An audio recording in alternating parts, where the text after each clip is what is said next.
और रुख करेंगे बड़ी खबर का। तो लखनऊ से बड़ी खबर आपको बता दें, यूपी की 2 विधान परिषद सीटों पर जिमनी इलेक्शंस होंगे। 11 अगस्त को दोनों सीटों पर जिमनी इंतखाब होंगे। अहमद हसन के इंतकाल के बाद सीट खाली हुई है, तो वहीं ठाकुर जयवीर सिंह के इस्तीफा देने के बाद ये सीट खाली हुई है और 25 जुलाई को जिमनी इलेक्शन का नोटिफिकेशन जारी कर दिया जाएगा। तो बड़ी खबर आपको बता दें यूपी के हवाले से।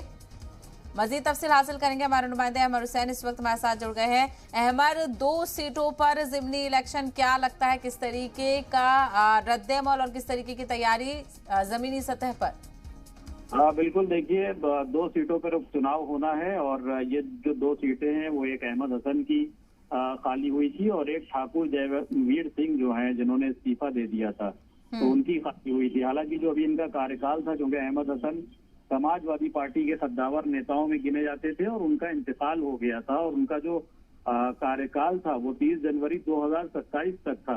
और ऐसे ही जो दूसरे नेता थे जयवीर सिंह, तो उनका 5 मई 2024 तक कार्यकाल था, लेकिन उन्होंने इस्तीफा दे दिया था। तो जो ये 2 पद थे बराबर खाली चल रहे थे और इसकी अधिसूचना जो है चुनाव आयोग की तरफ से जारी कर दी गई है और बताया जा रहा है कि 11 अगस्त को इन दोनों सीटों पर उपचुनाव होगा और जिसकी जो नामांकन है वो 1 अगस्त को होगा और 25 जुलाई को उपचुनाव की जो अधिसूचना है वो पूरे तरीके से जारी कर दी जाएगी। तो इसको लेकर अब बताया जा रहा है जो 2 पार्टियां यहाँ पे, जो 2 दिग्गज पार्टियां हैं, वो चाहे मौजूदा हुकूमत हो, बीजेपी की सरकार हो, या फिर जो मुख्य विपक्षी पार्टी है समाजवादी पार्टी है, तो इनके बीच में जो बताया जा रहा है कि इनके दोनों के उम्मीदवार के बीच एक घमासान मुकाबला होगा और जो समाजवादी पार्टी के जो उम्मीदवार होंगे और जो बीजेपी के उम्मीदवार होंगे, इनमें दोनों में कहीं ना कहीं एक कड़ी टक्कर देखने को मिलेगी और इसको लेकर अधिसूचना जारी कर दी गई है और तमाम जो बंदोबस्त हैं उसके किए जाएंगे और